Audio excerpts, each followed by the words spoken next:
Polyphonic Press, the podcast where two music fans pick a classic album completely at random. Using the patented random album generator, they are given an album to review from a curated list of over 1,000 classic releases, spanning multiple genres. And now onto the show. Here are your hosts, Jeremy Boyd and John Van Dyke.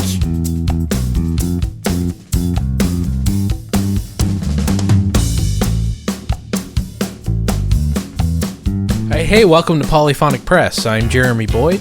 I'm John Van Dyke. And let's not waste any time. We've got the patented random album generator right in front of us here. So let's hit the button and see what album we're going to be listening to this week. And the album we're going to be listening to is Bob Marley and the Wailers, Exodus. Oh, okay, cool. So let's... I'm not too familiar with...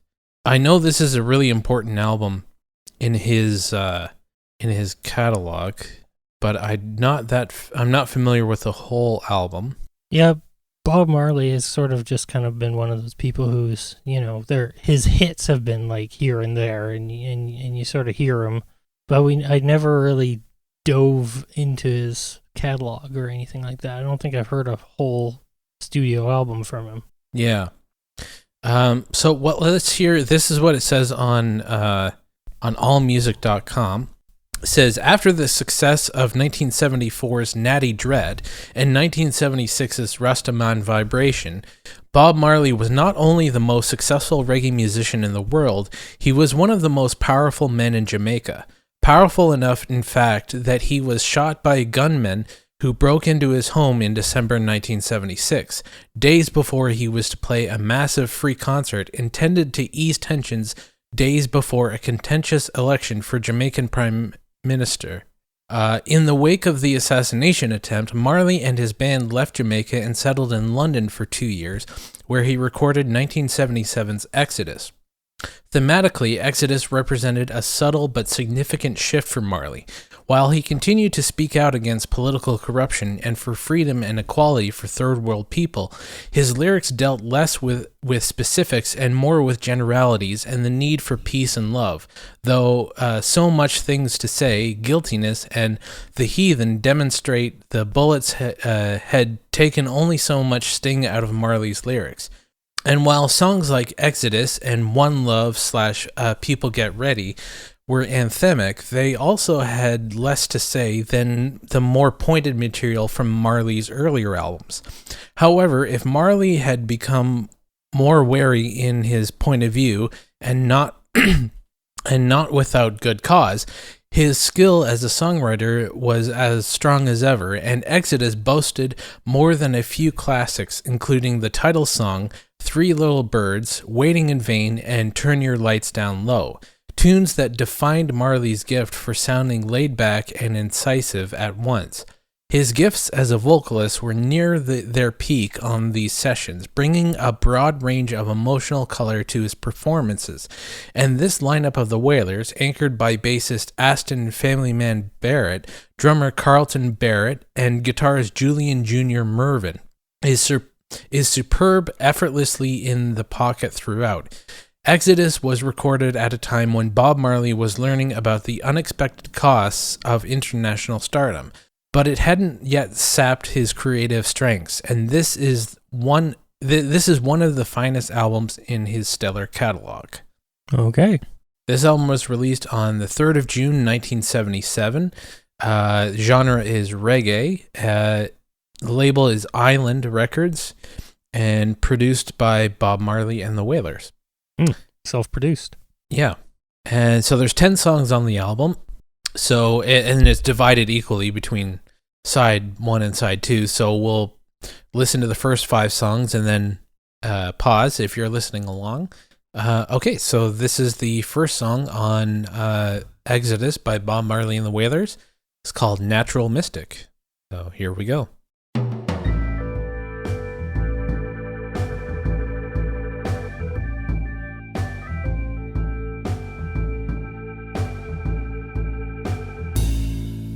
All right, ending side 1 with the title track, Exodus. Very cool. Yeah, I'm really getting into this. Yeah, I like how all the parts are actually very minimal, but when you put it together, it like creates this sort of tension. I just love that. Yeah, it's like really cool. like an orchestra. Pretty much. I think probably the most complicated instrument is probably what the bass is doing, because it's great bass lines for sure. Yeah, that's the thing about reggae. It's very different than any other type of Western music. It's still in 4/4, but you don't like the drums, like they don't play on every beat.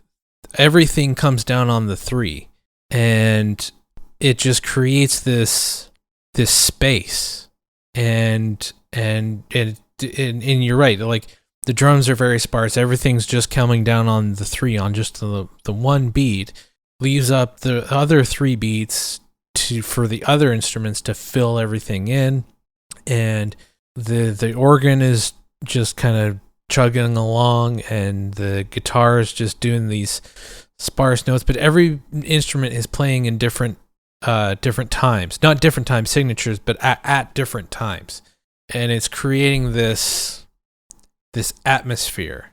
The one thing I do notice about a lot of reggae music, particularly the drums, is the snare drum is tuned really high. It's very sharp and piercing. Yeah, but it's down in the mix, so it's not too much. Yeah, it's done really well. Yeah.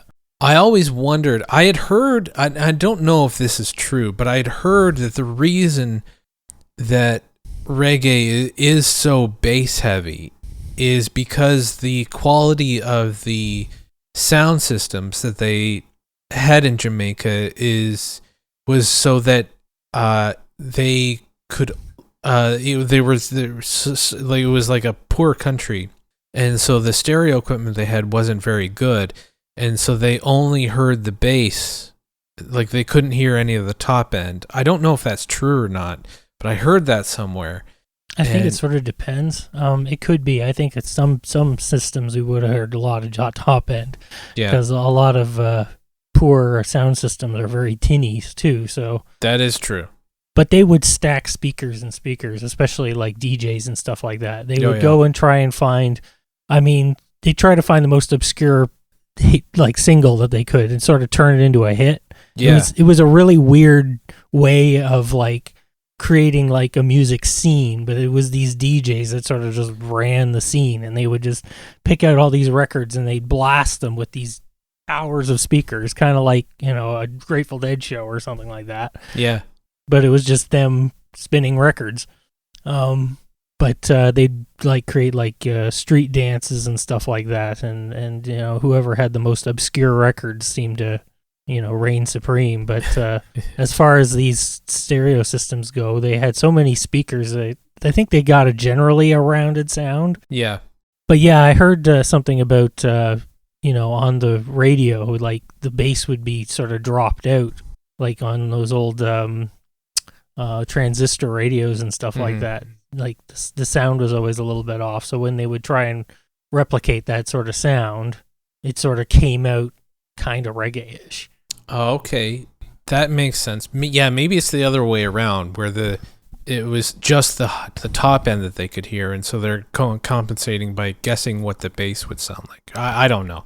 I don't know if they were necessary. It probably wasn't that bad, but they definitely like invented this sort of that, like you said, that sort of chugging reggae sound, which actually started with ska first, which a lot of people don't know. Ska actually predates reggae. It's not after. But yeah, this sort of that sort of sound just sort of came out of. Well, it's hard to sort of, you know, do the mental gymnastics as to how they invented it. They just did. Like, I'm just fascinated by how music influences other music, and like you can usually trace like, oh, okay, yeah, I can hear like the jazz influence in that, or I can hear, oh, there's some blues influence in that and whatever, but But in reggae, it's like I don't know what they were listening to. Like I can't pick up. It's just so unique. Like it's just something totally different than anything else. It's like I don't know what the influences are, and that's actually kind of cool.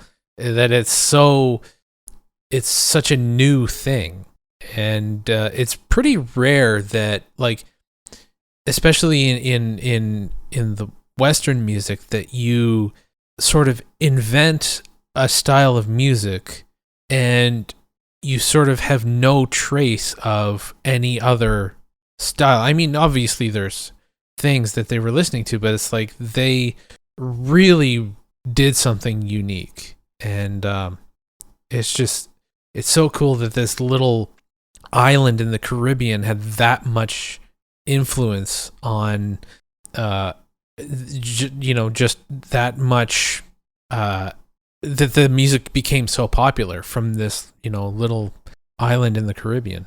Mm-hmm. So it's pretty cool.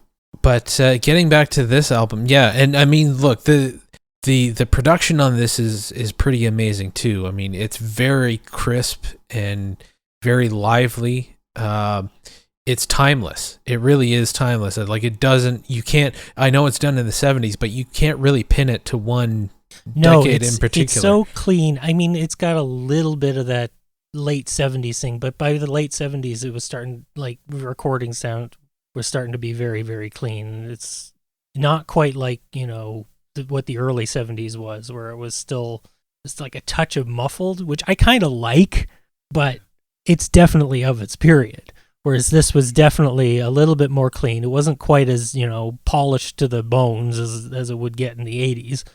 But it's very, it's just right. It's kind of, when you're going for a really clean sound, this is probably what you should aim for. Yeah. Yeah. No, it's kind of perfect, right in that sweet spot. Yeah. So anyway, I guess we'll move on to the second side of the album, and it starts with the song Jamming. So here we go.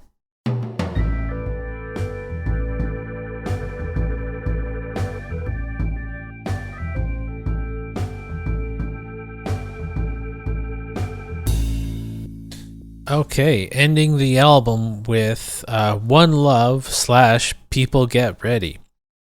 Yeah, the second half had a few hits on there, which is odd. I mean, you usually the hits are right at the beginning of the album. Sometimes I don't think they know what's going to be a hit till it becomes a hit, and I think that might have been the case with Bob Marley. Like, he wrote a lot of hits. I think it's probably one of those cases they didn't know quite that those songs were going to be the hits. I think honestly, One Love is probably his most popular song, or at least one of them. Between it and Three Little Birds, those two songs are probably his biggest ever. So, yeah. But well, who cares? What are you gonna do? Yeah. So yeah, I think. I mean, this. I don't know what else to say about this album. I mean, it's a classic. It's the classic reggae album. Bob Marley's the most popular reggae artist probably of all time. I would say so. I think when people think of reggae, they think of Bob Marley. I mean, I know there's other really cool people like Burning really Spear and Peter Tosh, but Bob Marley is Toots and the Maytals, probably my favorite. Yes. Yeah. But like Bob Marley and the Wailers are like they're the Beatles of reggae. Oh, of course. Yeah, no question.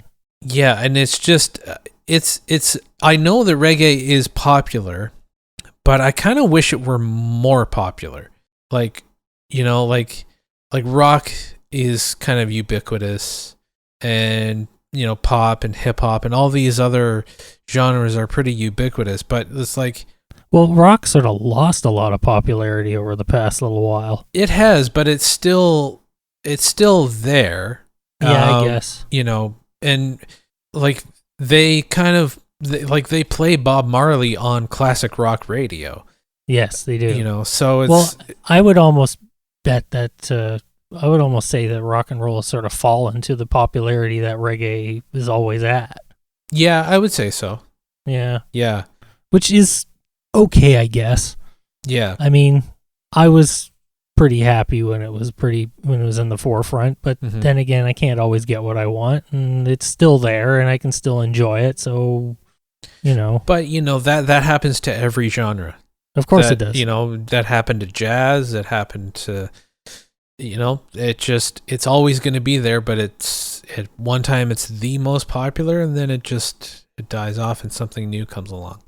But I guess what I'm saying is I wish like reggae is popular in Jamaica and it's somewhat popular here, but it's not. It was never that. It was never like rock and roll. It was never really part of the mainstream. Other than Bob Marley, it was never really part of the mainstream. And it's like I kind of wish that it had gotten over that sort of hurdle of And it's like okay, just being embraced by the mainstream, I suppose. Because I mean it's great, and it's like I wish more people would sort of discover it. Yeah. But it was competing with rock and roll at the same, because it kind of emerged around the same time.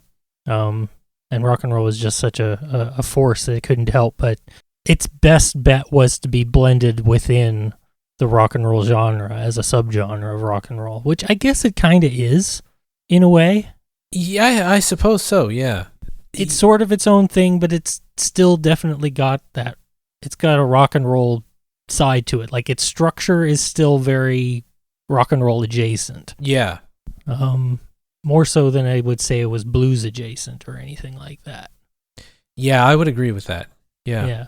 Yeah, more it's yeah, you're right. It like just but it's also really its own thing. Like I was saying earlier, it's really like it's hard to I mean, you can go back and forth on it, but yeah. Anyway, I really enjoyed this album. And, me too. And like you, I'd never sat down and listened to a reggae album from start to finish, let alone a Bob Marley album. And I'm glad. And I kind of want to go back and listen to the earlier albums, the more political albums that he did, like Natty Dread and the other one. I have sat down and listened to the Toots and the Maytall record from back to front. So I'm sort of familiar with that. I figured, I like these guys, so I figured I'll listen to an album of theirs and stuff like that. And I especially love those, around the late 60s into the early 70s. Yeah. Yeah. So I'm, there, but no, I hadn't listened to a Bob Marley album like straight through. Yeah. But I was definitely familiar with certain songs of his for sure. Mm-hmm. Yeah, same. Like I knew most of the hits, but yeah, never listened to an album. So the question, would you listen to this again? Oh yeah, I feel like I might have to again, because there's a couple of songs in there that I feel like I wasn't paying close enough attention to the first time through. So there's probably more to discover in there. Just little pieces of musical trivia or listen to really get into a certain bass line on something, or listen to that organ part, that's just great. There's just so many parts to these. Oh, exactly. Yeah. I would absolutely listen to this again. It's definitely going in my collection. So yeah. And I want to go back and listen to his other albums because I'm really curious. So yeah, I guess we will end the episode there. Thank you so much for listening. If you made it this far, you can go to polyphonicpress.com and drop us a line and go and just say hi and check out past episodes and everything like that. And you can, if you want to help us out, you can go to patreon.com/polyphonicpress and there's stuff you can get on Patreon, like the week before these episodes go live, you can get the episode there, and you get a shout out at the end of these episodes, and you can even pick an album for us to review. So if that sounds appealing, definitely check that out. And I think that's pretty much it. I'm Jeremy Boyd. I'm John Van Dyke. Take it easy.